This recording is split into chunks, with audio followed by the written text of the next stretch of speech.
Hello मेरे भाइयों, कैसे हो आप सभी। स्वागत है आप सबका मेरे और आपके अपने यूट्यूब चैनल डिसेंट एक्सप्लेनर के अंदर। तो दोस्तों, आज मैं आप सबके लिए लेके आ चुका हूँ टोक्यो रेवेंजर्स की एपिसोड 60।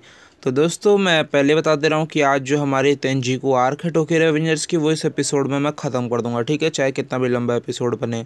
और दूसरी बात, देखो यार, इतना मेहनत कर रहा हूँ तो प्लीज़ यार थोड़ा सब्सक्राइब कर देना। और ये मेरी इंस्टा आईडी आपको जो दिख ही रही है स्क्रीन पे, आप मुझे फॉलो कर सकते हो, इसकी लिंक डिस्क्रिप्शन में है। तो प्लीज़ फॉलो ज़रूर कर लेना, वहाँ पे हम काफ़ी सारी बातें कर सकते हैं और मैं हर एक इंसान का रिप्लाई देता हूँ। तो चलो दोस्तों, बिना किसी देरी के चलते हैं सीधा चैप्टर की तरफ।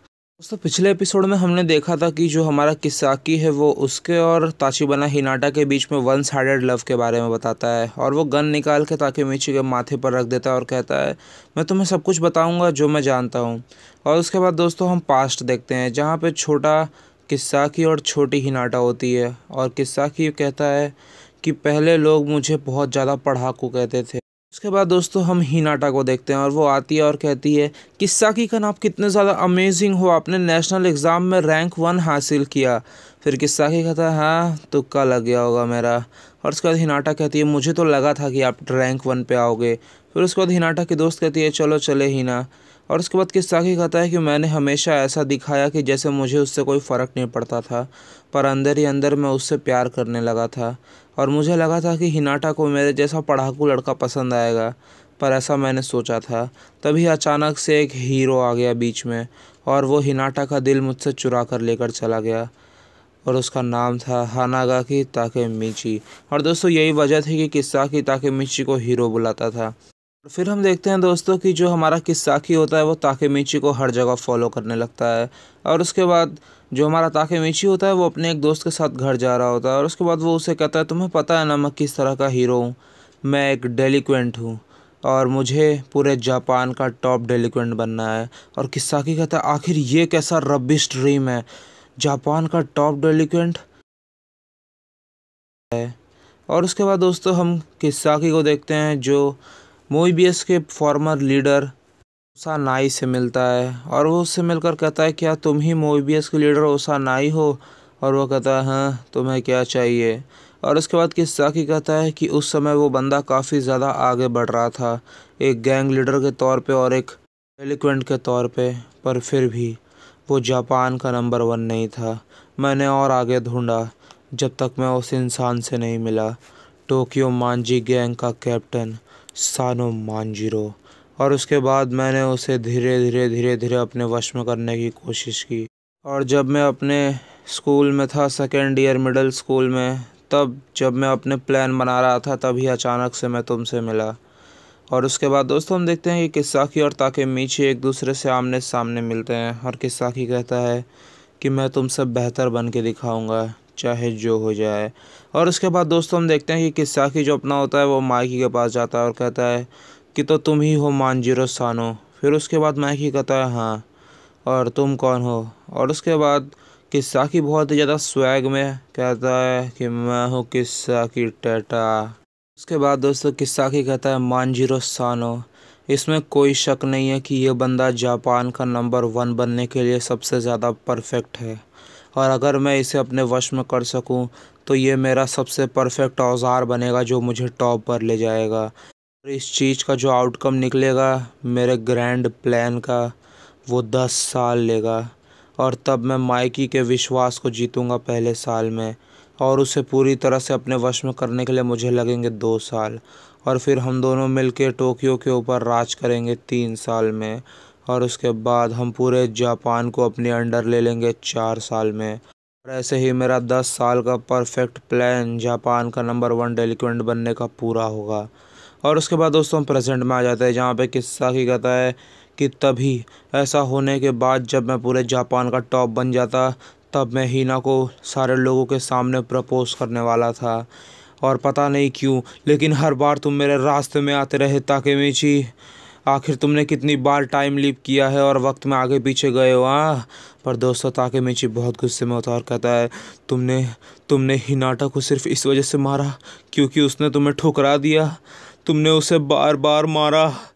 किसाकी कहता है कि वो मेरी बंदी है और मैं उसे तुम्हारे जैसे इंसान के हाथ में तो कभी नहीं दूंगा। अगर तुम उसे ले जाओगे तो इससे अच्छा मैं उसे मार ही दूँ, समझे। और वैसे भी मैंने आखिर उसके लिए इतना सब किया क्यों? इतना सब करने के बाद भी वो कभी मुझसे प्यार नहीं की। ये सारी तुम्हारी गलती है ताकेमिची। इस वजह से उसने मुझे रिजेक्ट किया। उसने मुझे धोखा दिया। मुझे तुम्हें बहुत पहले ही मार देना चाहिए था। तभी दोस्तों ताकेमिची बहुत ही ज़्यादा मतलब 200 आईक्यू लगाता है और अपना एक किक जो होता है वो किसाकी के हाथ पर मार देता है, जिससे उसकी गन हवा में चली जाती है और ज़मीन पर गिरते ही ताकेमिची उस गन को उठा लेता है और वो उसे किसाकी की तरफ पॉइंट कर देता है और कहता है, मुझे शुरुआत से ऐसा ही होना चाहिए था। मुझे तुम्हें बहुत पहले ही मार देना चाहिए था किसाकी। अब तुम मरो। और उसके बाद दोस्तों हम हानमा और ड्राकन की लड़ाई में आ जाते हैं, जहाँ पे हानमा कहता है कि तुम तो यार हद से ज़्यादा ताकतवर हो ड्राकन, कहीं तुम इंसान हो कि नहीं भाई? क्या चल रहा है, इतना कोई मारता है?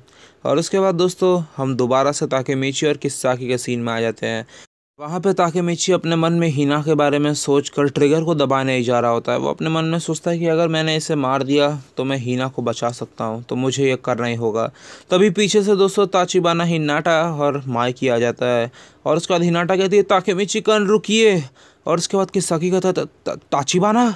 और उसके बाद ताकेमिची भी पीछे मुड़ता है और कहता है हिना, माइकी कन। और उसके बाद माइकी कहता है किसाकी तुम्हारा गेम ओवर हो चुका है। और तभी दोस्तों किसाकी फट से पीछे मुड़ता है और भागता है और तभी ताकेमिची कहता है वो भाग रहा है, शिट मुझे सब पकड़ना होगा। और तभी ताकेमिची किसाकी के पीछे भागने लगता है और कहता है अब ये पहले से ही ख़त्म हो चुका है किसाकी। सब जानते हैं कि तुम कितना ज़्यादा भद्दे इंसान हो और अब कोई तुम पे विश्वास नहीं करेगा। तुम्हारे 2 कौड़ी के सपने अब ख़त्म हो चुके हैं। किसाकी कहता है कि मैं उन्हें नहीं ख़त्म होने दूंगा, मैं दोबारा शुरू कर सकता हूँ। अगर मैं ज़िंदा बच गया तो मैं ये बार बार लगातार कर सकता हूँ, मुझे पता है। और एक दिन ताचिबाना मेरी हो के रहेगी, एक दिन ज़रूर मैं उसके लिए कुछ भी करूँगा। फिर ताकेमिची कहता है ऐसा नहीं हो सकता, ये मैं नहीं होने दूंगा, समझे। और मैं तुम्हें दोबारा फ्यूचर में नहीं भागने दूंगा।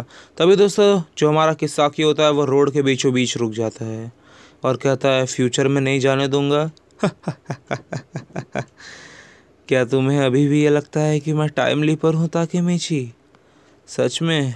फिर ताकेमिची कहता है तुम्हारा मतलब तुम नहीं हो टाइम लीपर?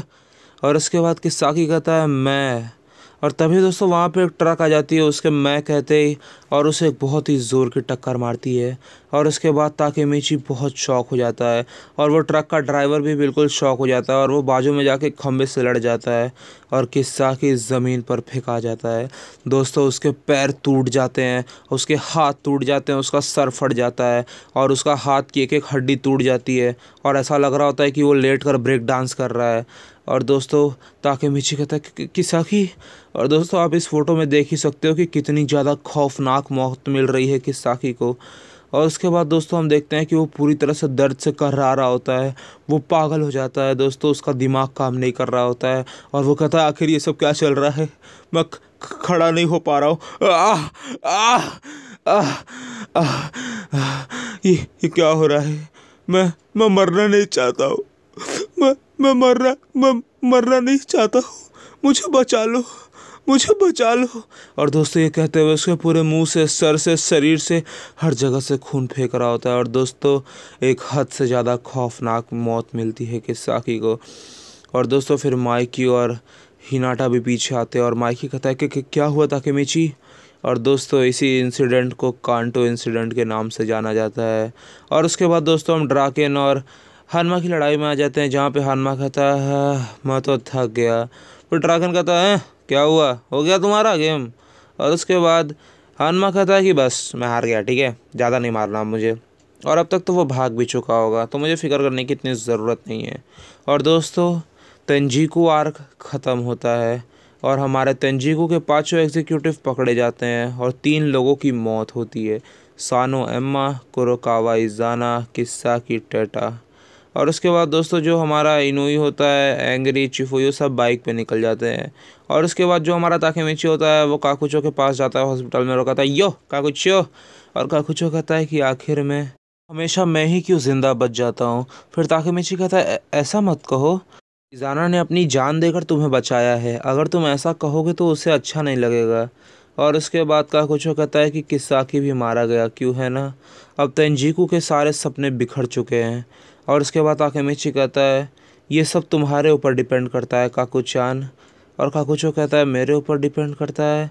फिर उसके बाद ताकेमिची कहता है हाँ ये सच्चाई है कि किसाकी मारा गया और मेरी लड़ाई ख़त्म हो जानी चाहिए थी, पर पता नहीं क्यों जिस दिन से किसाकी मरा है उस दिन से मेरा पूरा शरीर काँप रहा है, मेरी रूह काँप जाती है उसकी मौत को याद कर कर।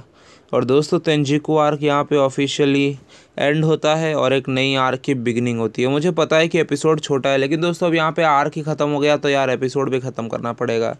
और आखिर में दोस्तों किसाकी को वो मिल ही गया जो वो डिज़र्व करता था। लेकिन यार फिर भी एक लड़का मतलब यार किसी लड़की से इतना प्यार करे कि उसके लिए वो बंदा अपनी जान देने को भी तैयार है, और इतना मार खाने के बाद भी उसने कहा, और जबकि वो जानता था कि फ्यूचर में हीना उससे नहीं पटने वाली, पर फिर भी उसने बोला कि मैं ये करता रहूँगा जब तक वो मेरी नहीं हो जाती है। और दोस्तों मतलब उसने काम तो ठीक है वो सही कर रहा था, पर फिर भी उसने जो तरीका चुना वो बहुत ज़्यादा गलत था, क्योंकि उसने बेहिसाब जाने ली। और इसी वजह से जो हमारे राइटर हैं टोक्यो रेवेंजर के, उन्होंने बिल्कुल सही मौत दी किसाकी को, पर काफ़ी ज़्यादा दर्दनाक थी मौत यार, कुछ भी हो। और दोस्तों आज का ये चैप्टर यहीं पर ख़त्म होता है। मुझे बताना ज़रूर आपको कैसा लगा चैप्टर। और दोस्तों पिछले वीडियो में मैंने तुम सबसे पूछा था कि टॉप 10 टोक्यो रेवेंजर कैरेक्टर की लिस्ट चाहिए कि नहीं तुम लोग को, तो मुझे सब लोगों ने मतलब बहुत सारे लोगों ने बोला कि हाँ भाई चाहिए चाहिए। इंस्टा पे भी बोला, यहाँ पे भी बोला। तो बहुत जल्द टॉप 10 टोक्यो रेवेंजर्स कैरेक्टर की लिस्ट आने वाली है जो कि मेरे फेवरेट है। तो उसमें तुम लोग ऑफेंड मत हो जाना यार, क्योंकि मैं मेरे हिसाब से रैंक करूँगा और मैं काफ़ी इंटरेस्टिंग लिस्ट बनाने वाला हूँ, तो तुम लोग को बहुत ज़्यादा मज़ा आने वाला है। तो बस और क्या बोलूँ, और बस इंस्टा पे फॉलो कर लो भाई, ज़बरदस्ती है, ठीक है, फॉलो करना पड़ेगा, मैं नहीं जानता, और सब्सक्राइब भी करना पड़ेगा, ये भी ज़बरदस्ती है यार, क्या बोलूँ, ज़बरदस्ती भी नहीं कर सकता। चलो तुम लोग का मन करे तो कर ही देना। चलो बाय।